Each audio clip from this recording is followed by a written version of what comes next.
रावण त्रेतायुग का एक अत्यंत पराक्रमी और विद्वान राजा था। उसे शास्त्रों, वेदों और संगीत में गहन ज्ञान प्राप्त था। रावण को उसकी असाधारण शक्ति और तप के लिए भी जाना जाता था। रावण की शक्ति, रावण दशग्रीव के नाम से भी प्रसिद्ध था क्योंकि उसके 10 सिर और 20 भुजाएं थी। यह उसकी अद्वितीय शक्ति और बुद्धिमत्ता का प्रतीक था। माना जाता है कि उसने भगवान ब्रह्मा को प्रसन्न करने के लिए कठिन तपस्या की और उनसे कई वरदान प्राप्त किए। शारीरिक शक्ति, रावण इतना शक्तिशाली था कि उसने कैलाश पर्वत को अपने हाथों से उठाने का प्रयास किया। भगवान शिव ने उसे इस कृत्य से रोकने के लिए अपने पैर के अंगूठे से पर्वत को दबाया, जिससे रावण की उंगलियां कुचल गईं। वरदान और अमरता, ब्रह्मा जी से मिले वरदान के कारण रावण देवता, असुर और गंधर्वों से अजेय था। केवल मनुष्य या वानर ही उसे पराजित कर सकते थे।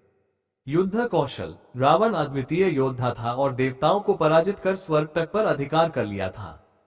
500 शब्दों में रावण की कहानी। रावण का जन्म ऋषि विश्रवा और राक्षसी कैकसी के पुत्र के रूप में हुआ। उसका वास्तविक नाम दशानन था। रावण और उसके भाइयों कुंभकर्ण और विभीषण ने घोर तपस्या की और कई वरदान प्राप्त किए। रावण ने लंका पर विजय प्राप्त कर उसे स्वर्ण नगरी में परिवर्तित किया। रावण शिव भक्त था और उसने शिव तांडव स्तोत्र की रचना की। एक बार वह कैलाश पर्वत को लंका ले जाना चाहता था, लेकिन भगवान शिव के हस्तक्षेप से उसे अपनी शक्ति का अहंकार त्यागना पड़ा। अपनी शक्ति के घमंड में रावण ने अन्यायपूर्ण कार्य भी किए। उसने अपने बहन शूर्पणखा के अपमान का बदला लेने के लिए सीता का हरण किया।